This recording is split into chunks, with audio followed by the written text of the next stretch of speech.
Donc, nous sommes en chimie. Donc, ici, nous sommes en chimie. Action du dihydrogène sur les hydrocarbures non saturés. Quels sont les hydrocarbures non saturés que nous avons étudiés? Nous avons les alcènes et les alcynes. Et qu'est-ce que l'hydrogénation? Autrement dit, l'action du dihydrogène sur les hydrocarbures non saturés est appelée hydrogénation. Donc, définition. L'action du dihydrogène sur les hydrocarbures non saturés est appelée hydrogénation. Et remarque, R1, l'hydrogénation concerne les alcènes, les alcynes, les aromatiques. R2, ces réactions nécessitent un catalyseur. Qu'est-ce qu'un catalyseur? Un catalyseur est un corps chimique qui intervient dans une réaction chimique, soit pour accélérer la réaction, soit sans ce corps, la réaction ne peut pas se faire, soit sans ce corps, alors la réaction peut provoquer la destruction du matériel. Alors, ces genres de corps, vraiment, on les appelle les catalyseurs. Alors, les catalyseurs que nous allons utiliser pour l'hydrogénation, nous avons les nickel dans la formule Ni, ou nous avons le palladium, c'est la formule NPD. Et toi, ce sont les réactions endothermiques. Endo, c'est-à-dire qui ont besoin de l'énergie.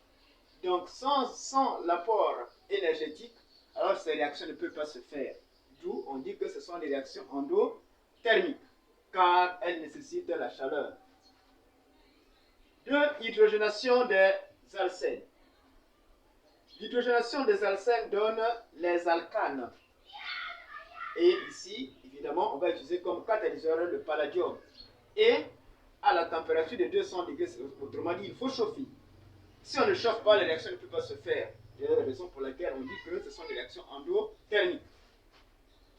Et nous avons ici CnHbN sont des alcènes, c'est-à-dire la formule générale des alcènes, plus l'hydrogène en présence du palladium et à la température de 200 degrés Celsius. Alors on obtient les alcanes. Autrement dit, l'hydrogénation des alcènes donne les alcanes. Exemple, les alcènes, nous avons les C2H4 plus hydrogène. Et d'hydrogène, on obtient le C2H6. C'est l'éthane. Et ça, c'est l'éthylène. Hydrogénation des alcynes. L'hydrogénation des alcynes donne les alcènes. Donne les alcènes. Et nous avons CnHbN- plus hydrogène. Et là aussi, en présence toujours du palladium et à la température de 200 degrés Celsius, en présence du palladium et à la température de 200 degrés Celsius, on obtient les alcènes. Nous avons le C2H2 comme exemple, plus l'hydrogène, en présence du palladium et à la température de 200 degrés Celsius, nous donne l'éthylène. Remarque ici, si on utilise comme catalyseur du nickel, l'hydrogénation des alcynes donne les alcanes. Alors ici, le nickel, c'est un catalyseur qui est très puissant que le palladium.